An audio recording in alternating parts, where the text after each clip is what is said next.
Hi everyone, welcome to career talks.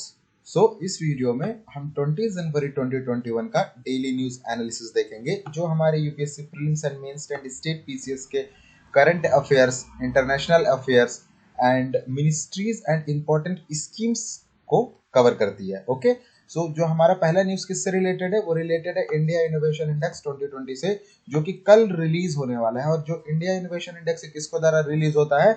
Bye NITI Aayog.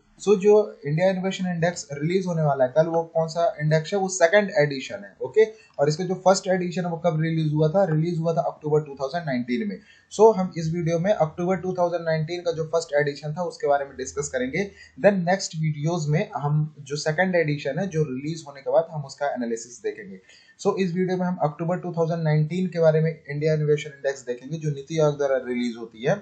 Then उसके बाद उसमें रैंकिंग क्या थी स्टेट्स एंड यूटीज की, एंड इंडिया इनोवेशन इंडेक्स है क्या, उससे क्या पैरामीटर्स है, उसके बारे में डिस्कस करेंगे। सबसे पहले इंडिया इनोवेशन इंडेक्स करता क्या है? It rank the UT and state based on the performance of supporting innovations, and it also empower them to improve their innovation policies by highlighting their strength and weakness. Okay, and जो state and UTs है उन्हें divide किया गया into 17 major states, 10 north east and hill state and 9 city states and UT. Okay, for the affecting comparing their performance. Okay, and जो state and UTs को जो rank किया जाता है उनको दो ब्रॉड कैटेगरीज में रैंक किया जाता है। First one is outcome, then second one is governance. And the framework of India Innovation Index 2020 consists of 36 indicators, and which include hard data of 32 indicators and 4 composite indicators. Okay, जो हमारा जो India innovation index है वो किस line पे है? Developed on the lines of global innovation index जो release होता है। ओके, एंड ये किस तरीके से हेल्प करता है? It would help the innovation ecosystem of India state and UTs to design the policy and drive the innovation across regions. Okay, अब देखते हैं यहाँ पर जो इंडिया इनोवेशन इंडेक्स है, जो स्टेट एंड यूटी को जो रैंक करता है उसको कैलकुलेट किस तरह करता है। उसके दो डायमेंशंस है। ठीक है, दो डायमेंशंस में इंडिया इनोवेशन इंडेक्स जो कैलकुलेट होता है, फर्स्ट वन इज, पहला डायमेंशन कौन सा है? Enabler, and second one is performance. Okay, जो इनेबलर है, enabler examine the innovative capacities such as human capital, investment, knowledge workers, business environment, safety and the legal environment. And जो second उसका dimension है, जो performance dimension है, वो क्या करता है? Capture the benefits that a nation drives from the input such as knowledge output और नॉलेज डिफ्यूजन। ओके, ये है, this is about the India innovation index. अब हम 2019 में क्या रैंक थी इंडिया इनोवेशन इंडेक्स 2019 में जो स्टेट एंड यूटी, उसके बारे में डिस्कस कर लेते हैं। देन हम नेक्स्ट वीडियोस में 2020 के जब इंडिया इनोवेशन इंडेक्स रिलीज हो जाएगा सेकंड एडिशन, उसके बारे में डिस्कस करेंगे। तो क्या की फाइंडिंग्स थी जो 2019 में, अक्टूबर 2019 में फर्स्ट एडिशन रिलीज हुई? That is Karnataka is the most innovative major state in the India. Okay, and other top 10 is Tamil Nadu, Maharashtra, Telangana, Kerala, Uttar Pradesh, West Bengal, Gujarat, Andhra Pradesh. Okay, and the top 10 major states are majorly concentrated in southern and the western India. Okay, and note that Sikkim and Delhi take the top spot among the northeastern hill state and the UT city and state small state respectively. Okay, and fifth point is the Delhi, Karnataka, Maharashtra, Tamil Nadu, Telangana, Uttar Pradesh are the most efficient state in translating input into outputs. ये कुछ की finds से कुछ important है जो India innovation index 2019 का। और ये था हमारा पहला न्यूज जो इंडिया इनोवेशन इंडेक्स से रिलेटेड था। फिर हमारा जो दूसरा न्यूज है वो किससे रिलेटेड है? जल Jeevan mission, national water mission से रिलेटेड है। ओके, जिसमें मध्य प्रदेश जो स्टेट है, village celebrates the Jal Utsav to welcome the tap water connection. Okay, Jal Jeevan mission का जो स्कीम है, जो सेंट्रल सेक्टर स्कीम है, ओके, हम इसमें जल जीवन मिशन के बारे में देखेंगे और कौन सा स्टेट है जिसने 100% टैप वाटर कनेक्शन दिया है। ओके, सबसे पहले हम जल जीवन मिशन के बारे में पढ़ लेते हैं। जो Jal Jeevan mission envisages a supply of 55 litre of water per person per day to every household through the functional household tap connection by 2024। So 2024 तक हर घर हर जल। ओके, एंड इसकी कैपेसिटी क्या है, 55 litre of water per person per day to every rural household. And Jal Jeevan mission focus on integrated demand and supply demand management of water at the local level. Local level के लिए क्या किया, creation of local infrastructure for source sustainability measures as a mandatory elements, okay, like rainwater harvesting, groundwater recharge and management of household water resource for reuse, okay, and would be undertaken in convergence with government programs and schemes. Note that this mission is based on the community approach. So एक अच्छा example यहाँ पर हो सकता है हमारे mains paper के लिए कम्युनिटी अप्रोच के लिए। जैसे कम्युनिटी अप्रोच में अगर कोई स्कीम का एग्जांपल देना तो एक अच्छी स्कीम है, इसका एग्जांपल हम दे सकते हैं। And this scheme is based on the community approach to water and include extensive informations, educations, communication as the key component of this mission. Okay, अब इस मिशन का हम फंडिंग पार्टनर देख लेते हैं। फंडिंग पार्टनर क्या है, the funding sharing partner between the centre and the state is 90:10 for Himalayan and the north eastern states and 50-50 for the other state and 100% funding for the union territories. Okay, so ये यहाँ पर कुछ उसके objectives लिखे हुए हैं। First one is the piped water supply to all rural household by 2024। Second one is the integrated demand and the supply side management of water at the local level. Third one objective will converge with other central और state government schemes and the last one is the creation of local infrastructure for rain water harvesting, ground water recharge, management of household waste water for reuse in agriculture. Okay, and note that Goa वो पहला state है हमारे India का जिसने इसे पूरी तरीके से फुलफिल किया है और हर घर हर जल। सो गोवा एक पहला स्टेट है जिसके हर घर में मतलब tap water fully functional household tap connection हुआ है। तो अभी से नोट कर लीजिएगा, गोवा वो पहला स्टेट है। देन द नेक्स्ट जो हमारा न्यूज है वो किससे रिलेटेड है, वो हमारे रिलेटेड है प्रधानमंत्री आवास योजना से रिलेटेड है। ओके, एंड ये हमारे जो प्रधानमंत्री मिस्टर नरेंद्र मोदी उन्होंने एक 6 लाख रुपीस का एक फाइनल असिस्टेंट है उन्होंने रिलीज किया है for the state Uttar Pradesh.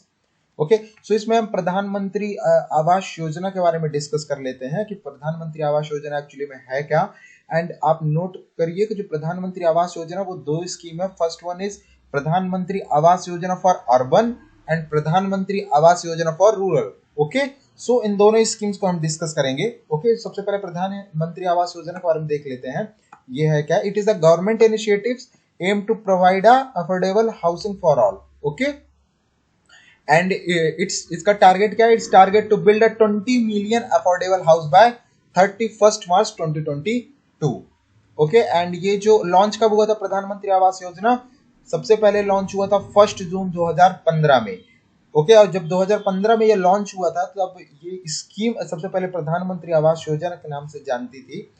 Okay, and इस स्कीम का मोटो क्या था जब 2015 में रिलीज हुई थी, affordable eco friendly house will be built in the urban areas for the benefit of the poor residing in those places. Okay, तो 2015 में इसका सिंपल सा एक ऑब्जेक्टिव था कि affordable eco friendly house built for the urban area for the poor people who are residing in the urban areas. But 2017 में क्या हुआ, a similar scheme was launched in 2016 for the rural population with the goal of housing for all by 2022।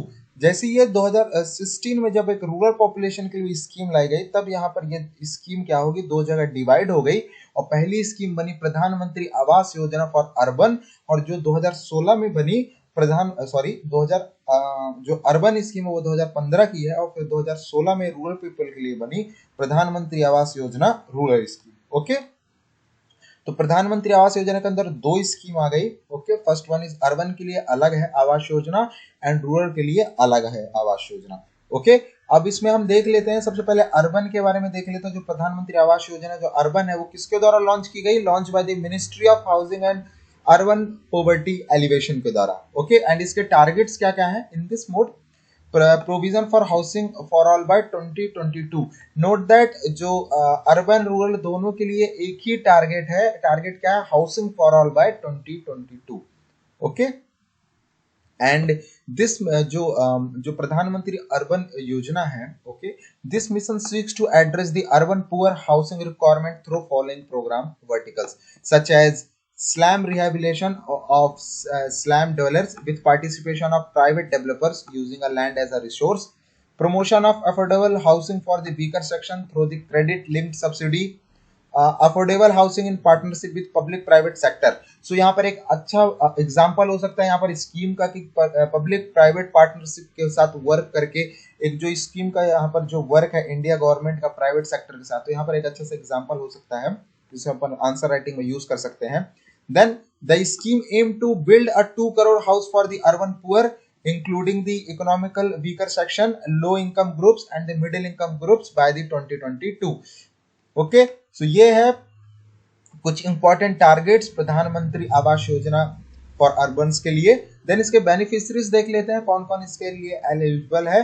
Indian women of all religion caste, people who come from low income and economically weaker section of the society, ST/SCs, beneficiary family should consist of husband, wife, unmarried sons or a daughter.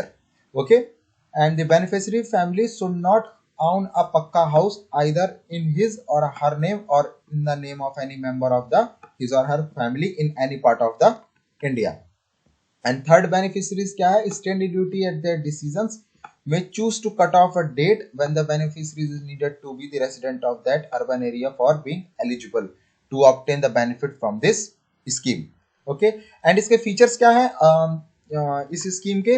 इसके features provide a पक्का house with water connection, toilet and electricity. याद रखिएगा, अगर आपके question आ सकता है कि सिर्फ पक्का हाउस प्रोवाइड करता है, ऐसा नहीं है।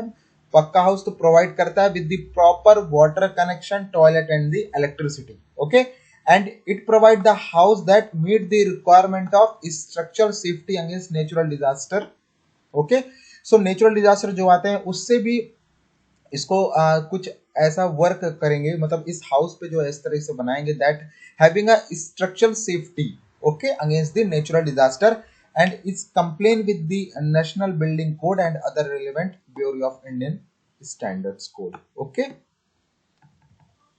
and the slums area are developed with the help of private participations to make the urban area free from the slum, and the government will provide a interest subsidy of 6.5% housing loan availed by the LIGS and the EWS, and the interest subsidy of 2 or 3% on the housing loan availed by the MIG beneficiaries under the credit link subsidy scheme।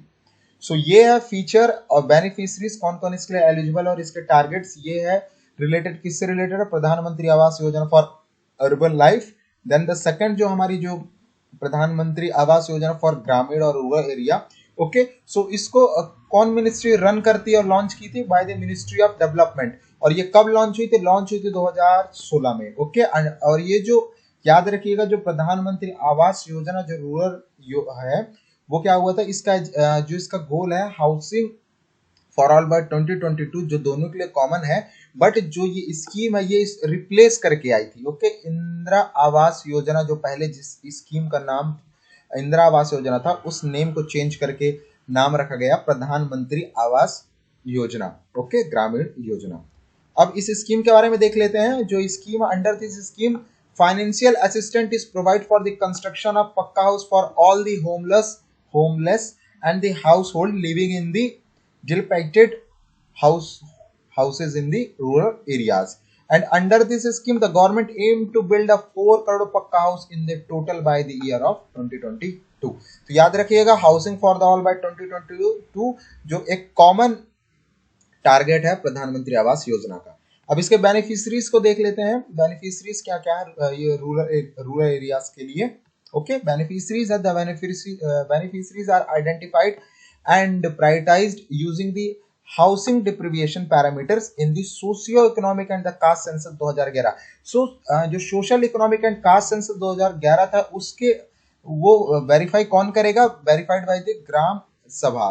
Okay, जो उसके अंदर जो economic cast and census पे अगर जो लोग हैं, लोगों को वहां पर देखेंगे, उनको वेरीफाई किया जाएगा कि हाँ ये लोग इकोनॉमिक बैकग्राउंड से कमजोर हैं या फिर कमी है, देन उनको ये वो इसके लिए एलिजिबल होंगे।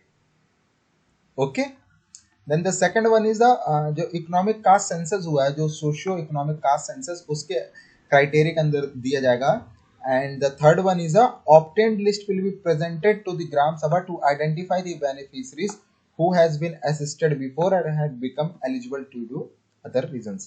Okay, so याद रखिएगा कि जो रूरल बैकग्राउंड है उसका जो पैरामीटर है, मेन पैरामीटर क्या है, जो सोशियो इकोनॉमिक कास्ट सेंसस 2011 के अकॉर्डिंग उन्हें मेन बेनिफिशियरी उसके अकॉर्डिंग उनको चूज किया जाएगा। ओके, और ये चूज किसके किया जाएगा, by the gram सभास।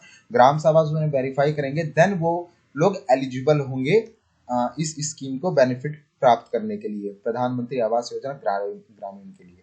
Okay, so ये था प्रधानमंत्री आवास योजना के बारे में। अगर आपको इसमें कोई डाउट है आप डिस्क्रिप्शन बॉक्स में हमारे कमेंट कर सकते हैं। देन जो हमारी नेक्स्ट न्यूज है वो मिनिस्ट्री ऑफ डिफेंस से रिलेटेड है। जो एक्सरसाइज चल रहा है, इंडिया फ्रेंच एक्सरसाइज चल रहा है, उस एक्सरसाइज का नाम क्या है, डिजर्ट 921। सो इस एक्सरसाइज के बारे में हम देख लेते हैं। जो डिफेंस कॉर्पोरेशन है, ओके, कोऑपरेशन है, सॉरी, जो कोऑपरेशन है, जो डिफेंस कोऑपरेशन है इंडिया फ्रांस के बीच, वो किस तरीके से हमारे रिलेशनशिप को स्ट्रॉन्ग करेगा उसके बारे में रीड कर लेते हैं। सो इंडिया एयरफोर्स और फ्रांस एयर स्पेस फोर्स जो है will conduct a bilateral air exercise, और जो एक्सरसाइज का नाम क्या है, X desert 21 at air force station Jodhpur from 20 to 24 January. तो ये 4 दिन का ये जो एक्सरसाइज होने वाला है इंडियन एयरफोर्स और फ्रेंच एयरफोर्स के बीच। फ्रेंच एयरफोर्स के साइड से कौन कौन सी चीजें जो पार्टिसिपेट करने वाली है, that is Rafale, Airbus A330 multi role tanker transport, A400M tactical transport aircraft and the approximately 175 personnels. तो ये तो फ्रेंच के साइड से था जो एयरफोर्स है। देन इंडियन एयरफोर्स की तरफ से कौन कौन सी चीज पार्टिसिपेट होने वाली एक्सरसाइज में, will indulge Mirage 2000, Sukhoi 30, Rafale IL-78 flight refueling aircraft, AWACS and the AEWC aircraft. Okay, अब यहाँ इस एक्सरसाइज की खास बात क्या है कि the exercise is unique because it includes the fielding of Rafale aircraft by both side. So Rafale जो फ्रांस द्वारा हमने खरीदा है, तो ये दोनों तरीके से, मतलब इंडिया भी राफेल पे एक्सरसाइज करेगी एंड द फ्रांस भी राफेल पे एक्सरसाइज करेगी। तो राफेल एक यूनिक है इस एक्सरसाइज के लिए by the both the sides and it indicate growing interaction between the two premium air forces. Okay, and जो एक्सरसाइज होगा, जो exercise makes an important milestone in the series of engagement between two air forces and as a part of India French defence corporation. Okay, and ये किस तरीके से India defence जो corporation उसको helpful होगा एंड किस तरीके से इंडिया फ्रांस के बीच में जो रिलेशन है वो बूस्ट होगा। ओके, सो ये था हमारा मिनिस्ट्री ऑफ डिफेंस के द्वारा जो इंपॉर्टेंट न्यूज है। Okay, then the next news जो हमारा है वो है 23 जनवरी एज अ पराक्रम दिवस पब्लिश्ड। ओके, सो हमारी जो गवर्नमेंट ऑफ इंडिया, उन्होंने एक गैजेट रिलीज किया है। रिलीज गैजेट पे क्या लिखा हुआ है कि जो 23 जनवरी है अब उसे पराक्रम दिवस के नाम से सेलिब्रेट किया जाएगा। सो ऐसा क्यों, अब इसको हम डिस्कस कर लेते हैं। जो हमारी government of India has decided to celebrate the 125th birth anniversary of Netaji Subhash Chandra Bose and in a benefiting manner at national and international level. So Netaji Subhash Chandra Bose की 125वीं बर्थ एनिवर्सरी में 23 जनवरी को अब पराक्रम दिवस के नाम से जाना जाएगा। तो आप याद कर लीजिए पराक्रम दिवस किन के नाम से जाना जाता है, नेताजी सुभाष चंद्र बोस के नाम से सेलिब्रेट किया जाएगा और इसका एक गैजेट नोटिफाई हुआ है। ओके, एंड याद रखिएगा the government of India has decided to celebrate the 23rd day of January every year as a Parakram Diwas. So हर साल सेलिब्रेट किया जाएगा to inspire the people of the country, specially the youth, to act with fortitude in the face of adversity as a Netaji did and to infuse them in the spirit of patriotic fervor. Okay, so ये था news. और याद रखिएगा आप अब आपसे एक question पूछता हूँ कि नेताजी सुभाष चंद्र बोस का बर्थ प्लेस क्या था। ओके, अगर आपको पता है तो प्लीज कमेंट करिएगा कि नेताजी सुभाष चंद्र बोस का बर्थ प्लेस क्या था। अगर आपको हमारी वीडियो अच्छी लगी हो So please subscribe our channel to get the daily news updates from different ministries and from different government works. And if you want the PDF of this video, you can get it from our description box. Thank you for viewing our channel. Thank you.